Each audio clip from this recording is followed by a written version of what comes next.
Good afternoon, trail runners. Welcome to Constantia Greenbelt. My name's Owen and this is Tamaryn, and we're here to talk about the conversion from short to long to XL at the Spur Trail Series. Okay, so the first question that we need to address is obviously what's on offer. Every Spur Trail Series there is a short course distance between 5 and 8, which forms part of the Challenge Series.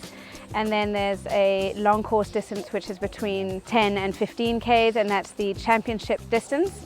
And then at the end, or somewhere in that series, there's always an XL, which is just a slightly longer, between around about 20 and 25 Ks, which is not part of your series, but it's essentially a standalone. It is run at the same time as one of the other races, but it's a standalone event that doesn't form part of the points for either the challenge or the championship event. So where do we start with all of this? If you're new to trail running, the best place to start would be the short course. If you're a slightly more experienced trail runner, a long course is always a good option, obviously considering that the distance must be right for your training. And then of course the XL is more suited to a more experienced trail runner who's looking to do longer distances, or someone on road who's doing a long distance already, who's willing to come in on quite a long distance.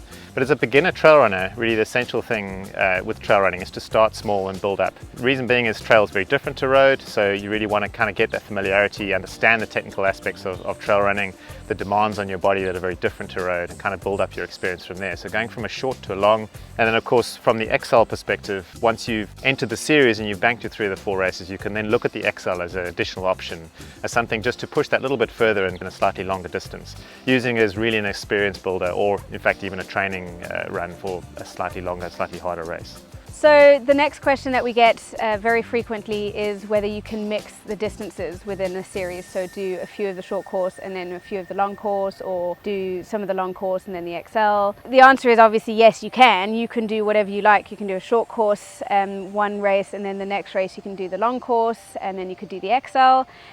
But if you do that, you don't form part of the series. So the way the series works is you have to do 3 out of the 4 races in any one category. So in the championship, you would have to do all 3 of the long courses, and then you could still do either a short or an XL, which is your discard. It won't count towards your points for the series. In the short course challenge, you would then likewise have to do 3 of the short course challenges, and then you could do 1 long course or the XL if you wanted to. It's important to remember that if you are going to do different distances within a series, you do need to get a new number for each different distance. So a regular question we get asked is, how do you equate road running to trail running, and understanding the elements that make trail running much more demanding on your body. So the 3 main things really are is that when you're running on technical trail, your body's working a lot harder, so that's the first thing to consider, how much technical single track. Then we've got an amount of climb, so typically a trail run will have substantially more climbing than a road run.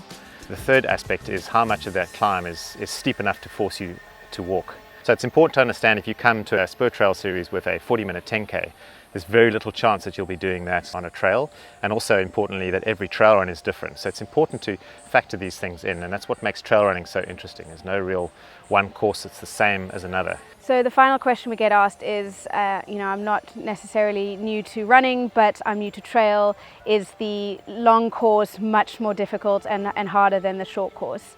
The answer is, of course it is longer, and you will find more technical running on the long course. It is meant to be a little bit more challenging than the short course, which is really a real introduction to trail running as a whole. So none of the distances are hectically difficult. They are all manageable. So if you're unsure, start with the short course and then you can build your way up to the longer courses. The question we get asked fairly frequently is, why does the XL not form part of the Spur Trail Series? The reason it doesn't form part of the series is because we need everyone to do the same distance race to have the championship or challenge, and allocate the points accordingly. So the XL really is for those who either want to just race along a longer distance, maybe not taking part in the series, or haven't done enough races in the series, for example, and would prefer to do a longer distance. Or for those guys who've done the championship distance, so they've done their 3 out of 4 races, and now they can then go and do the XL as well, and have that 1 longer distance race, which may not count to points, but it's still there for those who want to have the experience on a slightly longer trail. Thanks for listening, and see you at the next Spur Trail Series.